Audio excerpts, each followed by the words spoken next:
Bonjour à tous, alors aujourd'hui je vous propose donc recherche de primitives pour les terminales spécialité maths et on va ici s'attaquer à une fonction rationnelle, division donc de deux polynômes avec en haut 1 et en bas x carré plus 4x moins 5. Et on va travailler sur moins l'infini, moins 5. Donc je vais vous proposer une petite, ce qu'on appelle décomposition en éléments simples. On va transformer l'expression de f, alors je vous donne la transformation, à vous de trouver de réel A et B pour que ça marche. Et ensuite, grâce à ça, on trouvera assez rapidement les primitives de f sur cet intervalle et on cherchera celle qui s'annule en moins 8. Première petite remarque. Vous voyez que dans la transformation, il y a du x plus 5 et du x moins 1 au dénominateur. C'est défini sur moins l'infini moins 5. Si vous remarquez bien, x carré plus 4x moins 5, ça a une racine évidente qui est moins 1. Donc c'est qui est 1 qui permet donc une factorisation par x moins 1. Et si on peut factoriser par x moins 1, eh bien le deuxième facteur c'est forcément donc x déjà, parce que le coefficient voyez, de x2 c'est 1. Et comme on a moins 5 comme constante, moins 5 sera le produit ici des deux racines. Donc on aura plus 5 ici. Les deux racines sont donc 1 et moins 5. Donc voilà pourquoi ici je peux définir la fonction sur moins l'infini moins 5, puisque la deuxième interdite c'est 1. D'accord ? Maintenant, notre transformation. Alors, comment on va faire? Alors, en terminale, ça se fait en transformant la somme, en la mettant au même dénominateur. Donc ici, ça, c'est égal à... Alors, pour mettre au même dénominateur, on va multiplier donc le premier par x moins 1 en haut et en bas, et la deuxième par x plus 5. Ça me donne... Il faut savoir mettre au même dénominateur quand on a comme ça une somme de deux termes. C'est une petite boucle, en fait, comme ceci. Vous aurez donc a fois x moins 1 plus b fois x plus 5. Et dessous, on aura x plus 5 fois x moins 1. En haut, on développe tranquillement ax moins a plus bx plus 5b. Dessous, on voit bien qu'on a x carré, 5x moins 1 plus 4x moins 5. Donc on a bien le même dénominateur que f. D'accord? Donc, on veut quoi?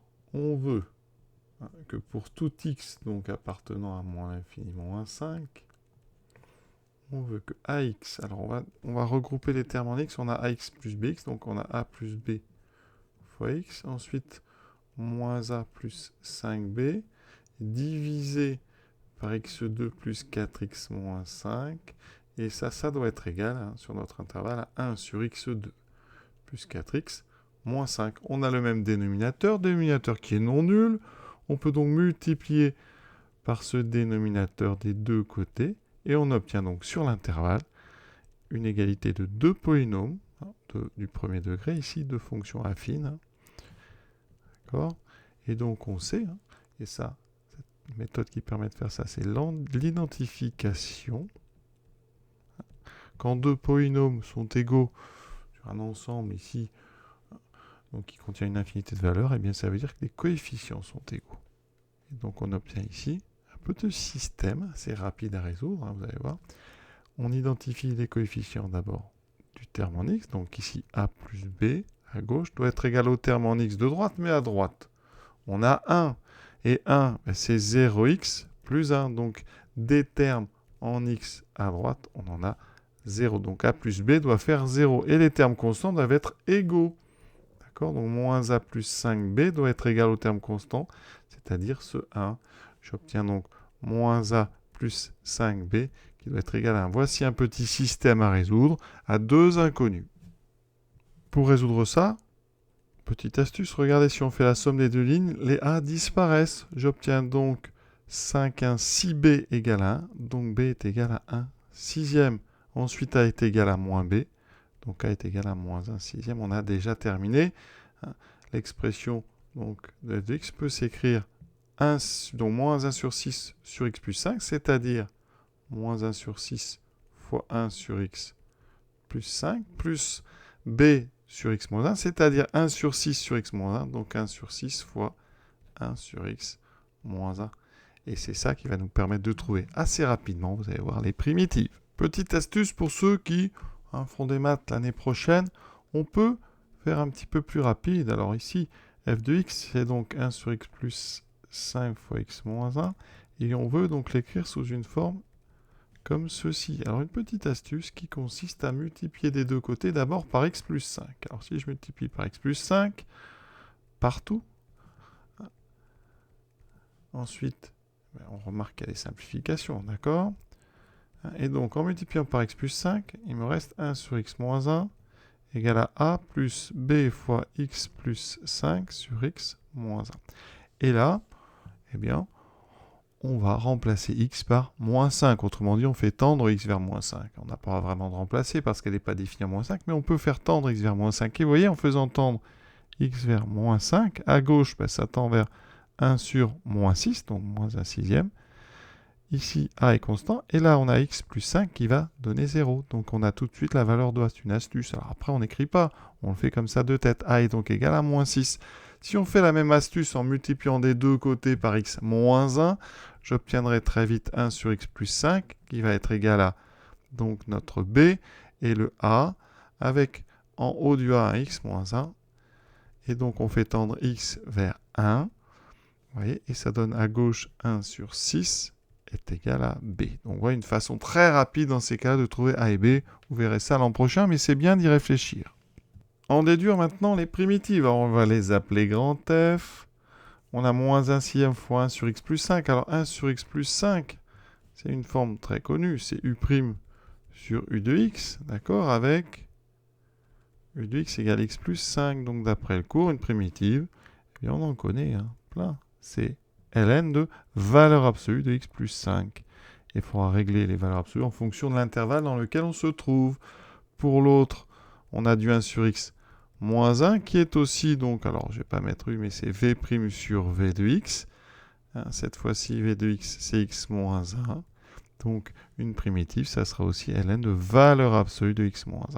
Et comme on les veut toutes, on rajoute plus k, et k appartient à R.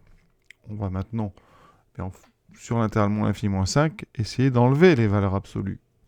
Sur moins l'infini moins 5, l'intervalle ici d'étude, on a quoi?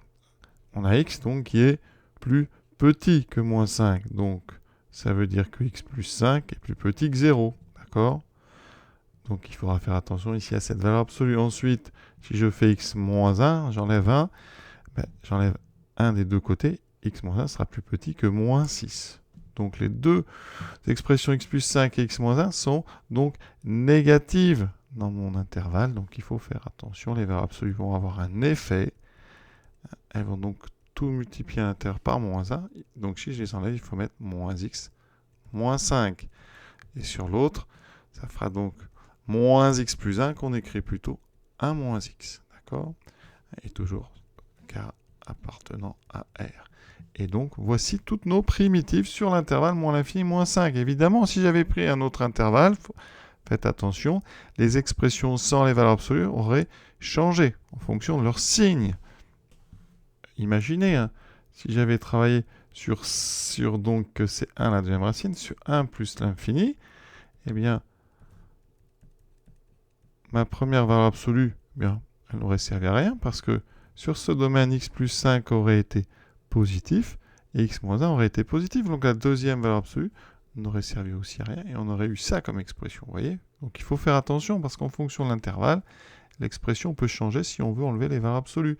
Si on s'était mis sur l'intervalle moins 5, 1, donc entre les deux racines, entre les deux valeurs interdites, j'aurais eu moins 1 sixième, ln2. Alors attention, x plus 5 aurait été positif, donc là j'aurais eu la même chose. Par contre, x moins 1 aurait été négatif, et donc ici, j'aurais eu 1 moins x au lieu de x moins 1. Donc il faut, vous voyez, faire un petit peu attention quand on veut faire des primitives de u' sur u, faire bien attention au signe de u. Ça, c'est vraiment important d'être rigoureux sur ce point-là. Maintenant, parmi toutes ces primitives, on demande celle qui s'annule en moins 8. Alors, moins 8, c'est bien dans le domaine. Donc, qu'est-ce qu'on veut?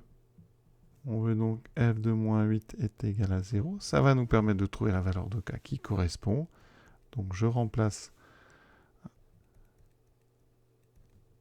x par moins 8. J'obtiens moins 1 sixième ln de moins 8. Vous voyez, ça va faire 8 moins 5. Ça fait bien un nombre positif. Ça fait ln de 3.